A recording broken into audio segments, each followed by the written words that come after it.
1,00,000 kilometre पूरे हो चुके हैं इसके। इतना किलोमीटर चलाने के बाद किसी भी मोटरसाइकिल को 80-90 पर भगाना भाई इट्स नॉट सेफ़। अगर मान लो चेन टूट जाए या फिर वो किसी में टूट कर अगर उलझ गई ना तो भाई हादसा बहुत बड़ा हो सकता है। दोस्तों बजाज प्लेटिना को मैं करीब 50 किलोमीटर चलाने के बाद मैं ये वीडियो बना रहा हूँ। दोस्तों मैंने इसको 50 किलोमीटर चलाया और उसके बाद में जो एक्सपीरियंस था वो शेयर कर रहा हूँ। अगर आप एक स्मूथ ड्राइव चाहते हो बजाज प्लेटिना पे, जो कि हर स्पीड मतलब आपको पता होनी चाहिए, ये उसके ऊपर है कि कौन सी स्पीड में क्या रिस्पॉन्स करती है बजाज प्लेटिना। मैंने ये वीडियो आज इसमें डाल रहा हूँ, तो मैंने एक्सपीरियंस लिया था आज इस चीज़ का। मैंने इसको 4th गियर में 30 की स्पीड पर चलाया, वहीं मैंने इसको 4th गियर में 40 की स्पीड पर चलाया, और वहीं इसको मैंने 4th गियर में 60 की स्पीड पर चलाया।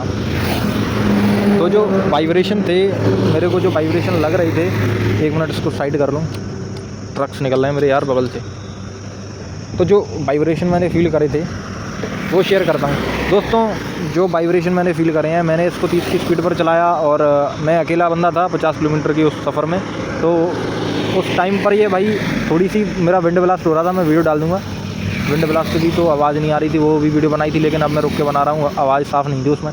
तो दोस्तों उसमें क्या था, ये दब रही थी थोड़ी सी, और जब मैंने 40 की स्पीड पर इसको चलाने की कोशिश करी तो एक स्मूथ, मतलब इतनी प्यारी राइड कि आप कह नहीं सकते। इतने प्यारे पानी से तैर रही थी भाई, मतलब इतनी प्यारी, नो कोई भी इशू नहीं।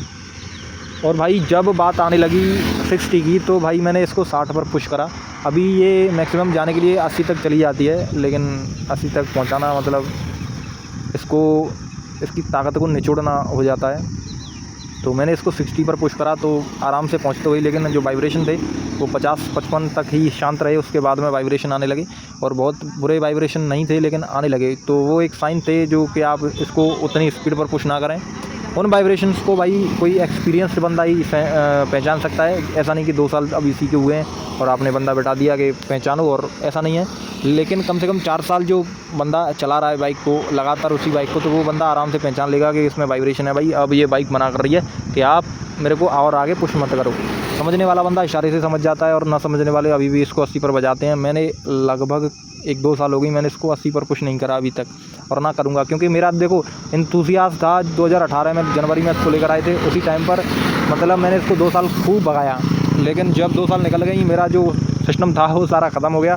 अब भगाने का मेरा बिल्कुल भी मन नहीं करता। अब तो बस भाई मैं इंजन के हिसाब से चलता हूँ। अगर कोई नई बाइक मेरे को मिल जाए या फिर 150 सीसी की कोई बाइक मिल जाए तो मैं भगाता भी हूँ, लेकिन इसको भगाने का मेरा बिल्कुल भी मन नहीं करता। एक रीज़न ये भी है क्योंकि भाई इंजन पुराना हो चुका है। अब पुरानी चीज़ को भगाना अच्छी बात नहीं है। 2 चीज़ों का इसका रीज़न 2 चीज़ें हैं कि भाई कोई नुकसान दिखा जाए, और सबसे मेन बड़ी बात, अगर आप इसको भगा रहे हो और भगाते टाइम इतना चल गई है, 74,216 किलोमीटर चल चुकी है। लगभग मेरे हिसाब से 1,00,000 किलोमीटर पूरे हो चुके हैं इसके। इतना किलोमीटर चलाने के बाद किसी भी मोटरसाइकिल को 80-90 पर भगाना भाई इट्स नॉट सेफ़।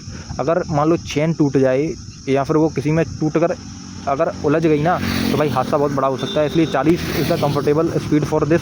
मैं इससे ज़्यादा नहीं चलाता क्योंकि मेरा मन नहीं करता, एक तो ये समझ लो आप भगाने का, और दूसरा मेरे को बाइक हल्की लगती है, इसलिए मैं भगाता ही नहीं हूँ। मैं मतलब देखो मैं उस पर्सनालिटी वाला आदमी हूँ, मेरी ऐसी पर्सनालिटी है, मतलब मानसिकता ऐसी है मेरी कि अगर मैं स्प्लेंडर लेता तो मैं स्प्लेंडर लवर हो जाता। मैंने बजाज प्लेटिना ली तो मैं उसकी खूबियों को एक्सेप्ट करता हूँ, ना कि बुराइयों को।